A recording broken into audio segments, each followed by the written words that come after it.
Si vous pensez qu'il y a du mal à faire une certaine chose, ne la faites pas, car elle nuira à votre vie, tout comme si vous avez commis un péché. Ceci fait preuve de la puissance de nos pensées. Restez avec nous dans Jouissez de votre vie.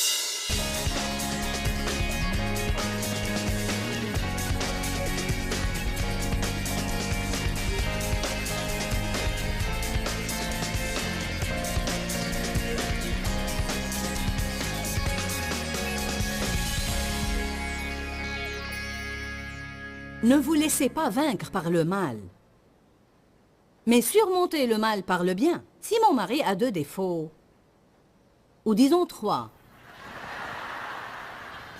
ou peut-être 4, disons qu'il a 3 défauts, et ces défauts-là m'embêtent vraiment, alors que... je ne veux pas qu'il fasse ça. Par exemple... Je vais vous donner un exemple. Dave n'est pas médecin. Et il ne sait rien en matière de médecine. Il ne sait pas soigner les patients. J'avais hier un rendez-vous avec Dr. Colbert, qui est mon nutritionniste, et un ami aussi. Alors que je discutais avec Dr. Colbert et il me posait des questions, chaque fois que j'essayais de répondre, Dave intervenait et essayait de répondre à ma place. Tu ne fais pas ceci et tu ne fais pas cela. J'ai dit, Dave, c'est mon rendez-vous avec le médecin. Tu n'as pas à intervenir. Il a dit, mais si j'interviens, ce sera la vérité telle qu'elle est. Tu n'as pas...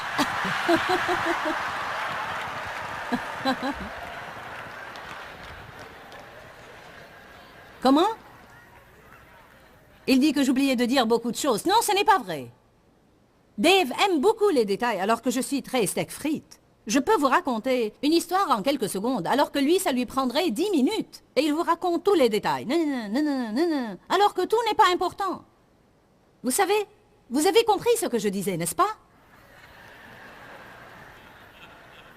Si seulement il n'avait pas fait ça. Parce que quand je parle, j'aime diriger toute la conversation. En fait, je n'aime pas que quelqu'un m'interrompe. Je n'aime pas ça, mais Dave m'interrompt et il le fera jusqu'à ce que Jésus revienne.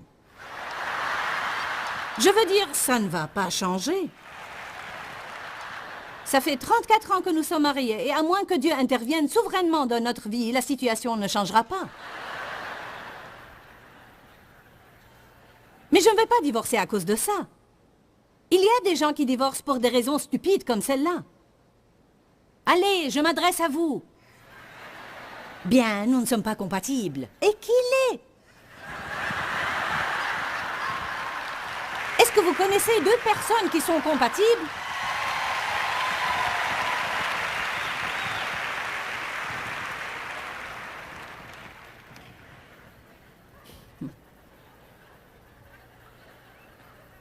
Mais je puis tout par Jésus-Christ. Dave et moi, nous avons une merveilleuse relation. La semaine dernière, nous avons célébré notre 34e anniversaire de mariage. Et nous nous aimons beaucoup. Nous nous amusons beaucoup ensemble. Nous nous respectons l'un l'autre. Mais il fait des choses qui m'embêtent et je fais des choses qui l'embêtent. Mais nous avons choisi... Peut-être pas beaucoup, d'accord? 5 choses. Non. Nous avons choisi de magnifier le bien. Peut-être que ce que j'ai dit pendant les 10 dernières minutes a empêché 10 000 couples de divorcer. Car ce programme est diffusé partout. On protège notre mariage si on change nos pensées.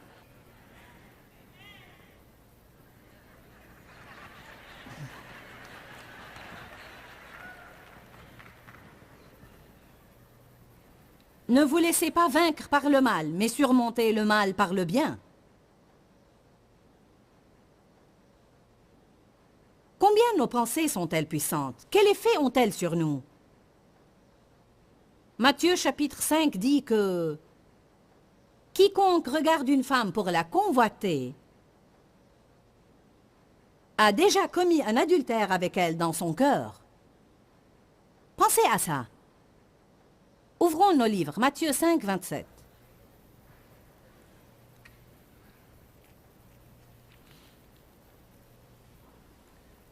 J'ai beaucoup enseigné sur les pensées pendant les 25 années durant lesquelles j'enseignais la parole. Peu importe combien de messages vous avez entendus au sujet de la pensée, vous avez toujours besoin d'en entendre davantage. Car nous avons un grand problème dans ce domaine. Et même quand je préparais cet enseignement particulier, je me suis étonnée de la puissance de nos pensées et de l'effet qu'elles ont sur nous.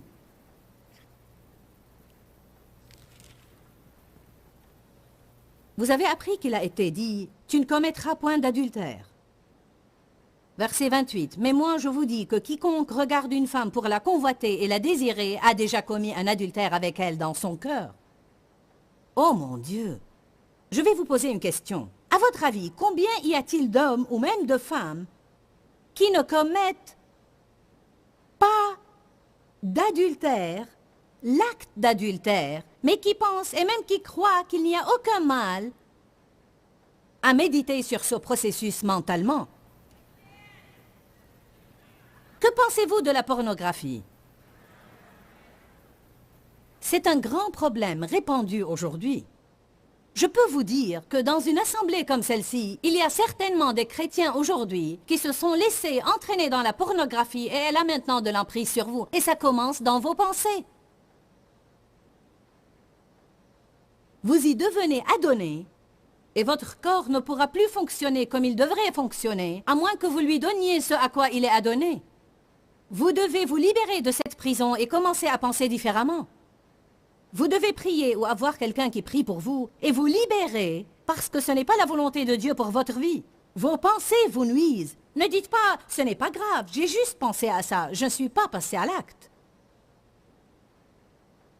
Non seulement ça, si vous restez là à penser à votre secrétaire au travail ou à votre patron au travail ou votre confrère ou votre consoeur et vous pensez à elle assez longtemps et la tentation se présente à vous, alors le diable vous a déjà tendu un piège pour un échec total dans vos pensées à l'avance.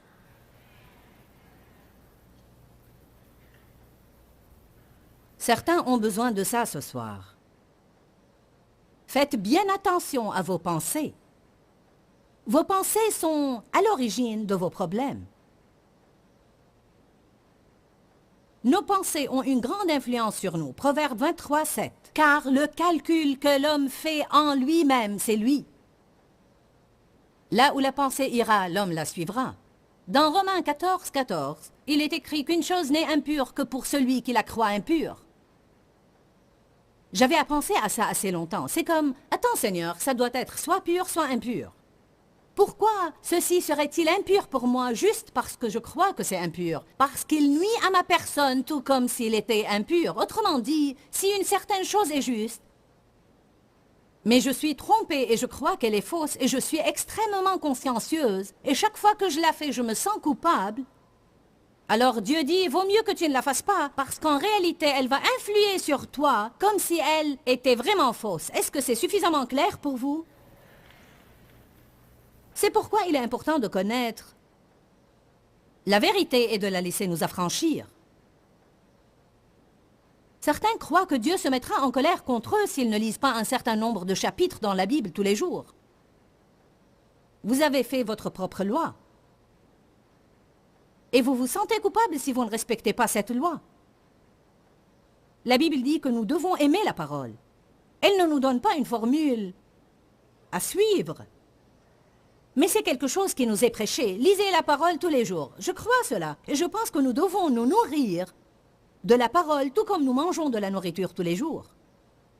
Mais il y a différentes façons de se nourrir de la parole. Nous devons lire la Bible. Je lis la Bible tout le temps. Mais j'ai vécu une expérience, et je suis sûre que vous aussi. J'ai vécu cette expérience de lire tous les matins un livre dont Dieu se servait pour bénir ma vie. Et dans mon cœur, je voulais revenir à ce livre et le lire. Mais ma pensée me disait, tu dois lire la Bible d'abord. C'est du légalisme religieux. En fait, mes livres sont pleins d'écritures dont je me sers pour les introduire dans des expériences personnelles et dans des situations personnelles, de telle sorte qu'elles deviennent pratiques et qu'elles deviennent compréhensibles pour les gens. Je ne vous dis pas ne lisez pas la Bible, mais je dis que nous craignons d'être guidés par nos cœurs parce que nous avons été dupés. Mais si nous pensons qu'une chose est fausse, et nous la faisons, nous allons nous sentir coupables toute la journée et ceci entravera notre relation avec Dieu. Alors il dit, si vous pensez qu'il y a du mal à faire une certaine chose, ne la faites pas car elle nuira à votre vie, tout comme si vous avez commis un péché. Ceci fait preuve de la puissance de nos pensées. C'est vraiment puissant, non?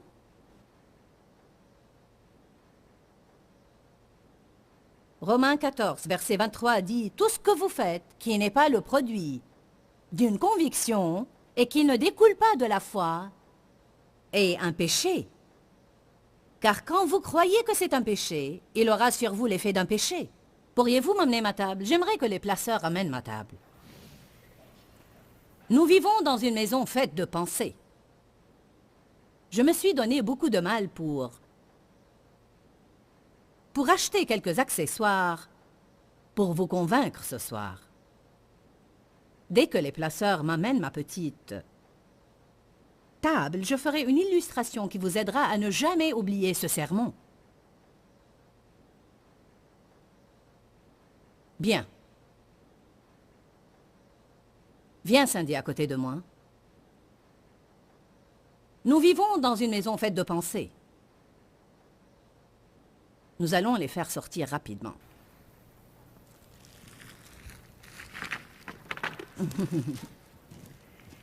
Chacun de ces blocs représente une pensée. Alors, quelle sorte de pensée avez-vous? Si vous croyez que les gens ne vous aiment pas, ils ne vous aimeront pas. Si vous croyez que vous allez toujours être pauvre, vous le serez. Si vous croyez que vous êtes bon à rien et vous avez peur de faire un pas de crainte de ne pas réussir, alors vous ne réussirez jamais car vous n'avez jamais essayé de réussir. Si vous craignez de ne pas entendre la voix de Dieu, vous ne croirez jamais qu'il est en train de vous parler. Et vous allez vous demander pourquoi Dieu parle à tout le monde sauf à vous. Il essaie de vous parler aussi clairement qu'il parle aux autres, mais vous ne croyez pas que c'est lui qui vous parle. Nous nous causons de gros ennuis simplement parce que nous ne croyons pas à la parole de Dieu. Il dit, mes brebis entendent ma voix. Elles connaissent ma voix et elles ne suivront point un étranger. Vous savez quoi, j'ai choisi de croire ça depuis longtemps et je ne reste pas là à dire je n'entends pas la voix de Dieu comme je faisais il y a 25 ans où je crains de ne pas entendre sa voix, mais je dis j'entends la voix de Dieu et je suis guidé par l'Esprit Saint. Si vos paroles sont à la hauteur de la parole de Dieu, il en sera de même pour vos pensées. Si vos pensées sont à la hauteur de la parole, vos paroles le seront aussi. Si vous ne pouvez pas croire ça, déclarez-le jusqu'à ce que vous le croyiez, et les mots sortiront automatiquement de votre bouche. Parfois, vous devez faire des listes et commencer à les déclarer exprès, jusqu'à ce qu'elles soient programmées. C'est comme si vous programmez un ordinateur. J'ai sur mon ordinateur de nouveaux programmes que je n'ai pas encore appris à faire fonctionner comme il faut. Je dois avoir des instructions, je dois les lire, je dois les appliquer une par une. Et après un certain moment, ça deviendra ordinaire pour moi et je le ferai rapidement et facilement. Mais si vous avez un esprit négatif dans votre vie, alors vous devez vous efforcer de le tourner dans le sens positif. C'est comme si vous reprogrammez votre ordinateur. Une fois que vous finissez ce travail de programmation, vous ferez les choses d'une façon automatique dans votre vie. Vous ne serez plus négatif, vous serez positif. Amen. Disons que je reste assise et que je retourne cette pensée dans ma tête que je n'aurai jamais d'argent. Je vais être pauvre toute ma vie. Je suis stupide. J'ai du mal à assimiler. Je suis obèse, mon métabolisme ne fonctionne pas et peut-être que je n'aurai jamais une silhouette gracieuse. Personne ne m'aime. Personne ne m'aime. Personne ne prend jamais soin de moi. Peut-être que je ne me marierai jamais et que je serai seule toute ma vie. Je n'aurai jamais d'argent ni un travail respectable. Je vois ces belles voitures que les gens conduisent, mais je ne pourrai jamais conduire une telle voiture ou vivre dans une maison luxueuse. Maman n'avait rien et ma grand-mère n'avait rien et peut-être moi aussi je n'aurai rien. Regardez. Voici que nous avons bâti notre petite maison faite de pensées. C'est clair pour vous? Ça va? Le seul problème est que nous vivons dedans avec Satan. Amen. Celui qui est à l'origine de ces pensées.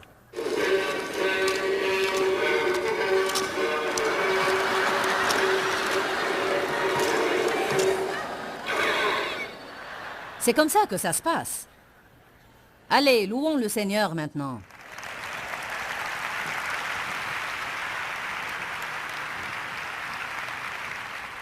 Qui d'entre vous a compris ce que j'ai fait ici? Nous avons bâti notre maison et nous y sommes coincés avec le diable qui est à l'origine de ces pensées stupides pour commencer. Et nous sommes coincés dedans avec Satan qui nous tourmente tout le temps. Que devez-vous faire? Vous devez démolir cette maison et commencer à nouveau et dire « Je vais me bâtir une autre maison. » Amen. Allez! Alléluia! Amen. Je fais ces choses-là parfois devant vous parce que j'estime qu'il est bon de faire des sermons illustrés. Je crois que les illustrations nous gardent dans la tête une image claire que les paroles ne gardent pas. Toute pensée négative, toute mauvaise pensée, toute pensée qui vous passe par la tête, qui ne s'accorde pas avec la parole de Dieu, est une brique que vous ajoutez au mur derrière lequel vous vivez. Dans quelle sorte de maison vous voulez vivre? Vous vivez maintenant dans une maison qui est faite de vos propres pensées. Peut-être que dans le passé, quelqu'un vous a appris à penser négativement. Peut-être que vous vous êtes fait une mauvaise idée de la vie de votre enfance. Personnellement, j'ai grandi dans un environnement négatif où j'ai appris à ne pas m'attendre à ce que le bien m'arrive parce que ce ne serait jamais le cas. Et c'était très mauvais pour moi. Car le temps que je devienne adulte, j'étais devenue vraiment négative. Et je disais d'un air taquin que si 2 pensées positives de suite me venaient à l'esprit, ma tête ferait une crampe. C'était comme si je ne pouvais pas penser positivement. Quand Dave et moi, nous nous sommes mariés, il m'a regardé une fois et il m'a dit « Pourquoi es-tu si négative à l'égard de tout ?» J'ai dit « Si tu ne t'attends pas à ce que quelque chose de positif t'arrive, tu ne seras jamais déçu. » C'était ma façon de voir le monde. Et je menais une vie absolument médiocre. Lequel existait le premier, l'œuf ou la poule? Je ne sais pas comment les choses ont commencé. Est-ce que j'avais de mauvaises pensées parce que je menais une mauvaise vie ou bien quelqu'un m'a appris à penser négativement? Je ne sais pas. Mais je sais bien que Satan veut déclencher ça dans notre vie et il veut également nous prendre dans ce piège de telle façon que nous ne pourrons plus en sortir. La Bible dit dans Romains chapitre 12, 2 que le Seigneur a un merveilleux plan pour notre vie, mais nous ne l'expérimenterons jamais à moins que nos pensées soient complètement renouvelées par la parole de Dieu. Dieu a un bon plan pour chacun d'entre nous, mais il y a certains qui pensent « je ne dépasserai jamais mon passé ». Peut-être que ça marche pour vous, mais moi je n'ai pas été aimé par mes parents, il n'en sera pas de même pour moi. Ce n'est pas vrai, parce que la Bible dit dans le psaume 27, 10 « Car mon père et ma mère m'abandonnent, mais l'Éternel me recueillera et m'adoptera comme son propre enfant. » Que pensez-vous de cela? Cette écriture m'a complètement guéri. Jésus a dit « Mes paroles sont esprit et vie. Les paroles que je dis ne sont pas du tout ordinaires. Ces paroles sont puissantes. Elles contiennent une puissance qui guérit. Elles sont remplies de la vie de Dieu. Les paroles que je vous dis sont remplies de l'Esprit de Dieu. Souvent, je prie avant les conférences et je dis « Seigneur, au fur et à mesure que la parole sort de ma bouche aujourd'hui, je prie qu'elle soit comme des faisceaux laser qui sortent et attaquent les problèmes et détruisent tout ce qui est accablant dans la vie des personnes et anéantis-les. » Je vois ça. Pourquoi vous vous entassez dans une telle salle pour écouter quelqu'un parler pendant 3 heures? Parce que tout ce qui sort de ma bouche est rempli de la puissance de Dieu. Il change vos vies et il renouvelle et change vos pensées. Combien vous payez pour assister à un séminaire? Savez-vous que les gens payent 300 ou 400 $ pour s'inscrire pour un séminaire sur la pensée positive? Alors que les chrétiens se plaignent des offrandes. Désolé, mais il y a certaines choses que nous devons dépasser. Amen? Pas la peine d'aller à un séminaire. Vous pouvez apprendre tout ça dans une église jointe.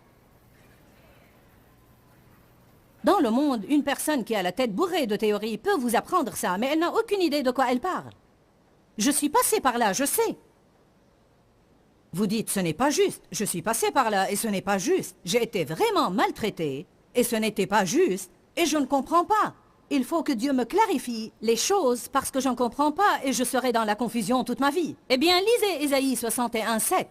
Il dit, au lieu de votre honte, vous aurez une portion double d'honneur et de récompense. Vous savez ce que cela veut dire? Double honneur au lieu de votre honte. Dieu vous donnera une double portion de bénédiction au lieu de la honte si vous faites les choses à sa façon. Ce n'est pas mal du tout. Prenez Dieu au mot. D'accord, Seigneur, je crois ça. Je vais faire tout ce que tu me dis et je vais voir si tu tiendras à tes promesses. J'avais beaucoup de problèmes. Injustice, honte. J'ai été maltraité. Et vous savez quoi? Dieu a renversé la situation.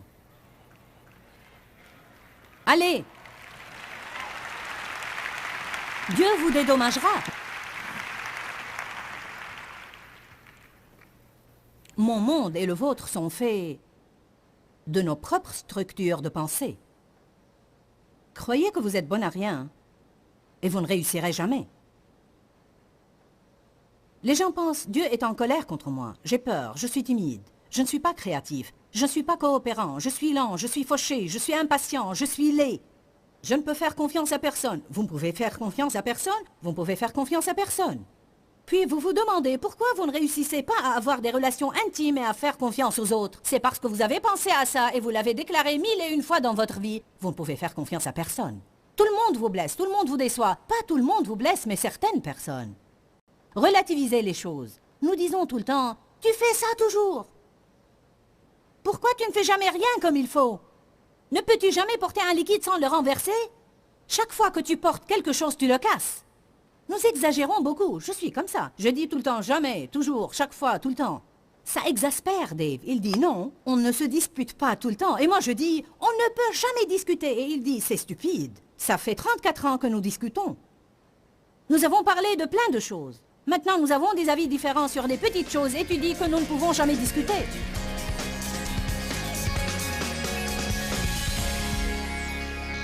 Là où la pensée va, l'homme ira. Quelle merveilleuse déclaration tirée d'une merveilleuse écriture. Comment l'homme pense et à quoi il pense, c'est ce à quoi il aboutira. Je crois que parfois, soit nous ne savons pas combien la pensée est importante, soit nous le savons et nous l'oublions et nous avons besoin de nous rappeler toujours de l'importance des pensées. Pour clore cette émission, je voudrais juste vous dire un mot d'encouragement. Il y a plein de choses que je peux dire à propos de la pensée. Mais aujourd'hui, je voudrais vous encourager à croire toujours le meilleur dans chaque personne et à croire le meilleur dans toute situation également. En fait, si nous ne contrôlons pas nos pensées, alors elles auront automatiquement tendance à être négatives. Et Satan aime cela parce qu'il est négatif lui-même et de cette façon, nous nous mettons d'accord avec lui et son plan sera accompli dans notre vie. Je crois que Dieu est positif et la Bible nous apprend dans 1 Corinthiens que l'amour croit toujours le meilleur dans toute personne et dans toute situation. Je ne sais pas par quoi vous passez maintenant ni qui vous confrontez, mais j'ai vraiment senti que c'est une parole dite au moment convenable. Vous pouvez choisir de croire le pire ou de croire le meilleur. Et je vous encourage vraiment à croire le meilleur. Que Dieu vous bénisse. À très bientôt. Quand, Seigneur, quand? Dans ce livret, Joyce Meyer vous apprend à faire confiance au temps de Dieu. Pour obtenir ce livret gratuitement, écrivez-nous à Joyce Meyer, boîte postale 40095-6300, Larnaca, Chypre. Ou bien visitez notre site web www.joycemeyer.org/fr.